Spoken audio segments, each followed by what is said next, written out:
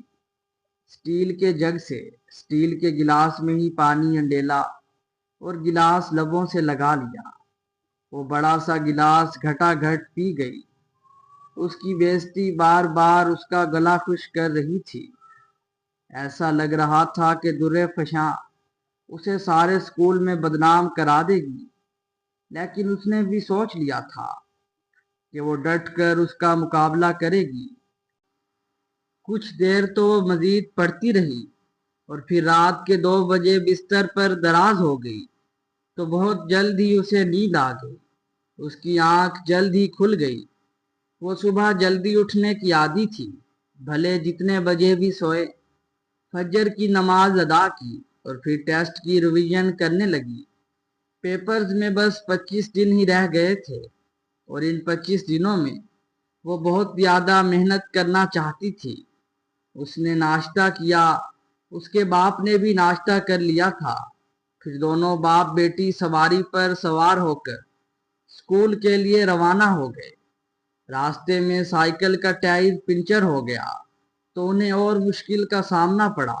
وہ اسکول کے ذرا قریب ہی تھے، اسی لیے وہ چل کر اسکول کی طرف روانہ ہو گئی، اور اس کے بابا پنچر لگوانے کے لیے پنچر کی دکان کی طرف مڑ گئے۔ وہ اسکول پہنچی تو ابھی اسمبلی میں کچھ وقت تھا۔ اس کے بابا بھی اسمبلی سے پہلے ہی اسکول میں حاضر ہو گئے۔ اسے دیکھتے ہی سب لڑکیاں ہنسنے لگی تھیں۔ وہ اس پر ہنس رہی تھیں جس سے اسے کوئی بھی فرق نہیں پڑتا تھا۔ اس نے سوچ لیا تھا کہ وہ ان کی ہنسی کا جواب صرف اور صرف اچھے گریڈ سے ہی دے گی۔ آج کا دن بھی بڑی مصروفیت میں گزرا۔ عبداللہ سر نے کہا کہ کل ان کا ایک بہت ہی اہم ٹیسٹ ہوگا، اور اگر اس ٹیسٹ میں کوئی لڑکی فیل ہوئی تو پھر وہ اسے سارے اسکول کے سامنے پینشمنٹ دیں گے۔ مناہل بہت زیادہ خوش تھی، کیونکہ وہ ہر روز کا سبق یاد کر لیتی تھی۔ یہ سلیبس کوئی بڑی بات نہیں تھی۔ آج کا دن بھی گزر گیا اور پھر وہ اپنے باپ کے ساتھ گھر آ گئی۔ آتے ساتھ ہی اس نے پڑھائی شروع کر دی۔ اسے پڑھنے کے علاوہ کوئی ہوش نہیں تھا۔ اس کے برعکس درِ فشاں اپنے گھر میں ادھر ادھر گھوم رہی تھی۔ وہ بالکل بھی پڑھائی میں انٹرسٹڈ نہیں تھی۔ اس نے سوچ لیا تھا کہ اگر اس کا ٹیسٹ غلط بھی آ گیا تو عبداللہ سر اسے کچھ نہیں کہہ سکیں گے۔ اس نے مناہل کو نیچا دکھانے کے لیے ایک بہت ہی بڑی ترکیب بھی سوچ لی تھی۔ اس نے سوچ لیا تھا کہ وہ کل ہی اس ترکیب پر عمل کرے گی۔ آج کا دن بھی گزر گیا اور ہفتے کا دن بھی آ گیا۔ صبح کے 2-3 پیریڈ تو یوں ہی گزر گئے۔ چوتھے پیریڈ میں ہی سر عبداللہ آتے ہوئے دکھائی دیے، اور آتے ساتھ ہی ساری کلاس پر سختی کر دی۔ ٹیسٹ شروع ہو گیا۔ ٹیسٹ کو دیکھ کر تو ساری کلاس کا گلا ہی خشک ہو گیا۔ وہ میتھس پڑھاتے تھے اور اسی کا ہی ٹیسٹ لیا تھا۔